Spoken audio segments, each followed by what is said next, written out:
Hey you guys, it's Mrs. Alexander, and today I am reading Elisa's diary. It was created by Doris Louisa Ornoz, illustrated by Byron Jin. Here we go. Today is the saddest day of my life, Elisa wrote in her diary on March 25th. She was going to continue, but her father knocked on the door and said, "It's 9 o'clock, dear. Turn off the lights and go to sleep." Elisa put her pen and notebook away in her backpack and promptly obeyed. In the semi-darkness, she could just make out the objects in her room. She had been here before, but it seemed to her as though it were the first time. The bright, vivid colors of her bedsheet, which she liked so much, now seemed cold and muted. Elisa looked at the little porcelain squirrel and remembered the day it was given to her. It was the first time she visited this country. She had come to spend some time with her grandmother. One night, she heard a sound like something scratching under the eave of the house. She became frightened, thinking that it might be mice, and she ran to ask her grandmother. Grandma took her to the patio and motioned to her to be very quiet. When they reached the back, she saw two squirrels playing on the roof right above her room. They were sliding down a branch and leaping onto the roof tiles to gather acorns. Then they would scurry back to the branch and do it all over again. Since there were no squirrels in her country, this was a new experience. She enjoyed watching the squirrels so much that when her vacation was over, Grandma bought her a squirrel figurine and put it on her night table. "It will be here waiting for you when you get back." "I'll be back soon, Grandma. I love this place. Maybe someday I'll come and live with you." But that was then, and this is now. "Who needs squirrels?" she asked herself. She closed her eyes and breathed deeply. She was exhausted. It had been a long day that for some reason had gone slowly. That morning she had been in Puerto Rico, and now she was in the United States of America. Except that this time, supposedly, it was forever. A tear rolled down her cheek and landed on the pillow. Elisa was 10 years old, and her brother Francisco was 12. At least, if they were going to go to the same school, she would have felt protected, but they weren't. And of course, boys at that age typically don't want anything to do with their little sisters anyways. "He's unbearable," she thought aloud. Just then, her brother came in. "Who's unbearable?" asked Francisco. "You," answered Elisa, holding nothing back. "Oh, why is that?" her brother asked her brother surprised. "Because you leave me alone all day while you're out running around." "It's obvious that you're afraid to go out," answered her brother. "Look, I've met some neighbors, and they're nice." "And in what language do you speak to them, huh?" "Well, in English." "I can imagine the crazy things you come up with." "But at least I try," answered her brother. "What you have to do is make an effort. If they don't understand me, I talk with my hands until something happens. I write well in English, and when I read, I understand a lot. But now, when they talk to me, I don't understand a word." "Listen, the woman who lives in the house on the corner?" "Which one?" interrupted Elisa. "The one who gave me $2 to take care of her cat. What about her?" "She told me she used to listen to the news on the radio and got used to hearing English that way. And then, little by little, she understood English better and better." "I don't like the radio," declared Elisa.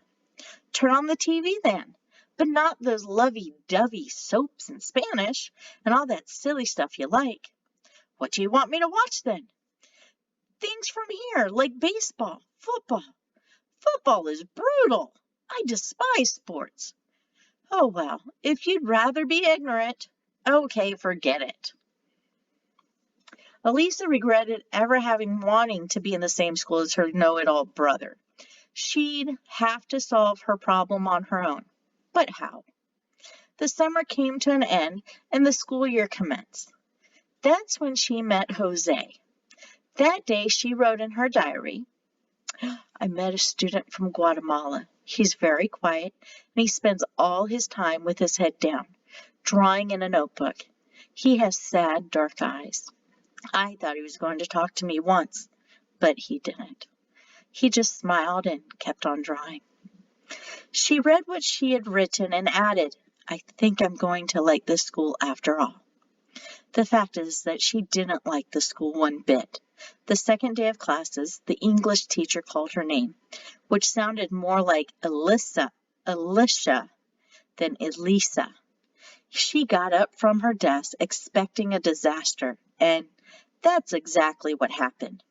She was asked a question that she didn't understand. When it was repeated, she understood even less. She was so nervous that she could only stammer a few syllables. uh, uh, uh. She couldn't continue and she collapsed in her seat in front of those 40 faces, her opponents, some disbelieving, some mocking.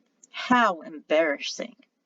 Around noon, Jose's turn came. He got up and he spoke shyly of the customs and traditions of his country. He mentioned the quetzal, a bird with soft feathers, a green crest, and a red chest. He told how this gorgeous bird was a symbol of the power for the Maya, and that today it's officially the national bird of Guatemala. Finally, he showed them a colored drawing and told them proudly that the quetzal on the Guatemalan flag was an emblem of national liberty. Everyone clapped. He sat down and, as always, he put his head down and went back to drawing. In the afternoon, each student wrote a composition. Elisa wrote about her home, Puerto Rico. Like Jose, she described its customs and traditions and explained the symbolism of Puerto Rico's shield. A lamb, the emblem of peace and fraternity, appears in the green center. Above the lamb is a bundle of arrows, symbols of the creative force, and above these is a yoke, which represents a joining of forces necessary to attain success. She thought it'd turn out pretty well, but writing was one thing and talking was another. That night she didn't open her diary because she was tired of complaining, even if it was only to her diary. The next morning, Elisa smiled for the first time since classes had started. She got a good grade on her composition. She wanted to show it to everyone so that they'd see that she wasn't so dumb. But she didn't do it. Maybe she'd show it to Jose, though. Yes, to him. So during recess, she called to him, and proudly showed him her paper. He looked at it, lowering his eyes. He said with a brief smile, Congratulations. Thanks, said Elisa. And how did you do? Okay. No doubt you got an A and you don't want me to be embarrassed. No, it's not that, Elisa. It's that. I picked up English by listening. You know, on the street. I never took English in school. I write it like I hear it, and everything comes out wrong. Elisa read the paper that he handed her, and in one sweeping glance, she saw what he meant. She didn't know what to say.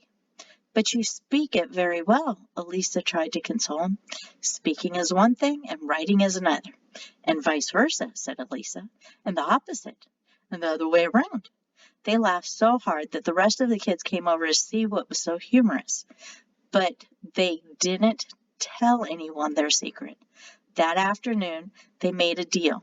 She would help him with writing, and he in turn would help her with pronunciation. 12 years later, Elisa was getting ready for work. She pulled down a box of shoes from the top shelf of her closet. In the rush, several things fell on top of her. One of them was her old diary. It fell open to the last page. She picked it up and read it. Today, I received my high school diploma. When I looked at myself in the mirror with my cap and gown and my gold honors tassels, I remembered the little girl who arrived here confused, scared, and sad. I'm happy now. She put away the notebook, got dressed, and headed for work. When she entered the classroom, her students looked at her, some shy, some confused, some scared. She saw that sad, preliminary first day of school looks that she knew so well. She opened her lesson planner, thought a moment, and then shut it. She stood up and wrote on the board the joining of forces. Then she said, I'm going to tell you the story of a Quetzal that came down to the plain with the gentleness of a lamb, and the lamb that soared to great heights on the wings of a Quetzal.